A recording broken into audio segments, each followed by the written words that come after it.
So we're with two activists of Kashmiri society, two leaders of the Jammu Kashmir Coalition of Civil Society. And we want to start by talking about this myth of democracy that India so preciously maintains, and what elections and democracy really are all about in Kashmir, both in recent history but also in the foreseeable future. See, if you are talking about the democracy in Kashmir, you have to see the other aspects also. For example, the history of the elections in JNK, right? Since 1950s, all the elections, it has been admitted by the Indian politicians from time to time, and even the Indian election commissioners, that in Kashmir they have been rigging the elections. I'm talking about it before 1990, when there was not the conflict. They have been managing these elections here. They have been installing the governments here, undemocratic governments, because people have been boycotting the elections before 1990. Then the second phase was after the conflict started in Kashmir in 1990. There has been 4-5 elections, and after 1990, the different phase was the militarization here. We have, nobody knows the exact figures, but minimum is 600,000 armed persons here. It's a huge militarized zone where the army has the legal impunity, where the army is controlling the people's lives. Militarization here is not to neutralize the militant here, which is just 200 or 300, which they say. But such disproportionate force of the military here is to control the lives. And what has been their role in the elections? How in 1996 election, then 2002, 2004, all the elections here were, because we have been monitoring these elections with the Indian civil society groups from 2002. These elections conducted in Jammu and Kashmir were not free, fair and inclusive. They have been using all the democratic means, by coercion, by fraud, by luring the people here, to give this facade of democracy international, right?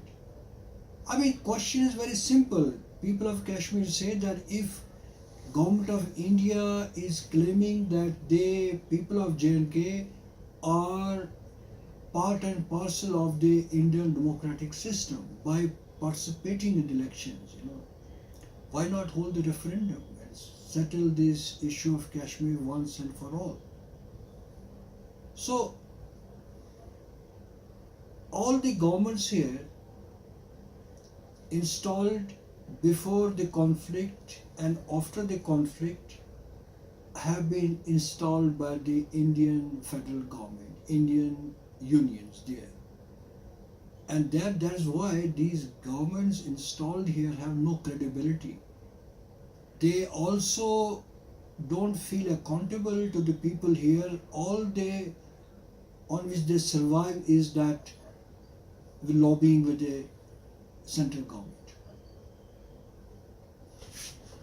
Yeah, I think when we talk about democracy in Kashmir, what is very important to remember is that there is no place in the world where occupation and democracy coexist.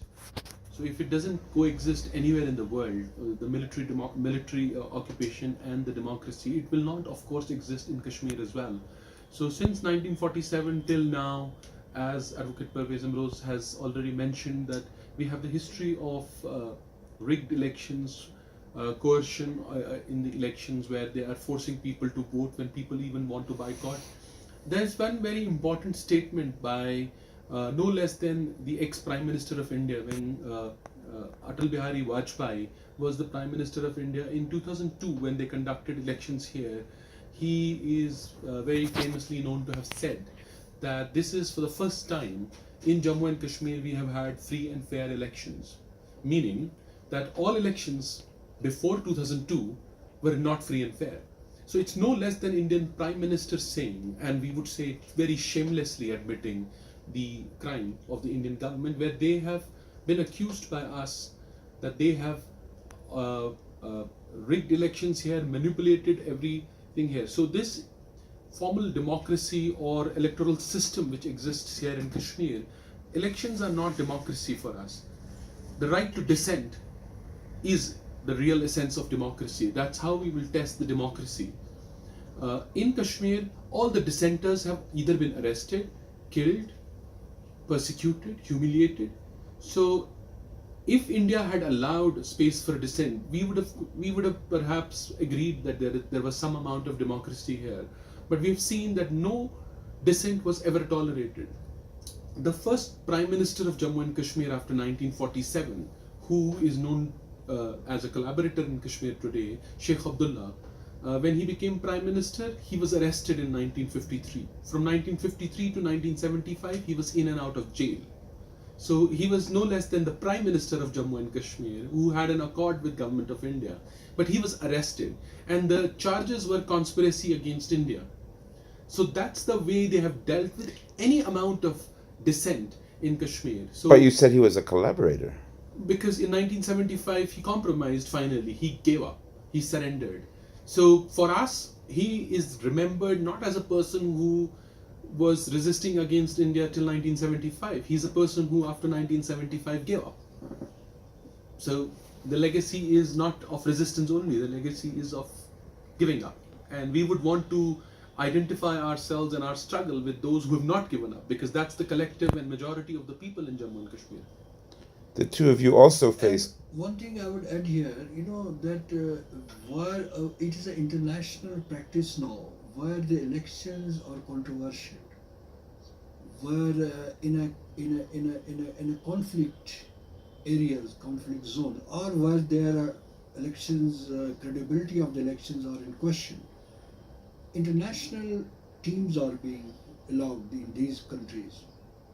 We have seen, for example, recently, for example, in Pakistan, there were elections. They allowed the European, election monitoring groups there. Even Indian, why government of India has not allowed the international monitoring group to monitor the elections in Jammu and Kashmir? They have never allowed it, because they know that if they allow the international monitoring teams, the very credibility of the election will be questioned here. That is the reality. The issue is that Government of India on the one hand trumpets that it's a democracy, but on the other hand it's scared of any amount of transparency.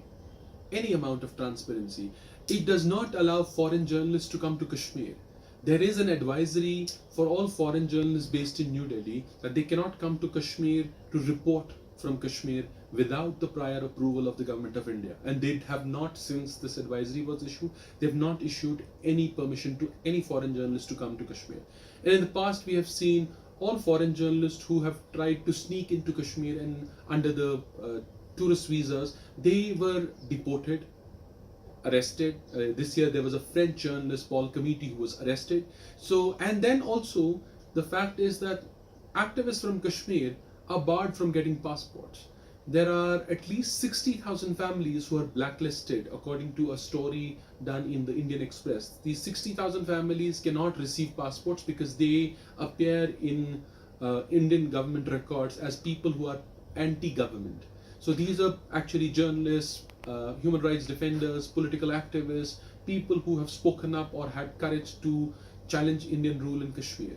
And Parvez Imroz had his passport was not issued to him for 11 years. From 2004 to 2015 he was not given passport. Many of our other colleagues were not given passports for long. We had to fight, and it was after the UN intervention that UN issued at least 3 letters. The UN Special Rapporteur for Human Rights Defenders, from 2005 to 2015 they issued 3 different letters and persuaded Government of India to give him the passport. So he is having privilege because there's international support where people are caring about him.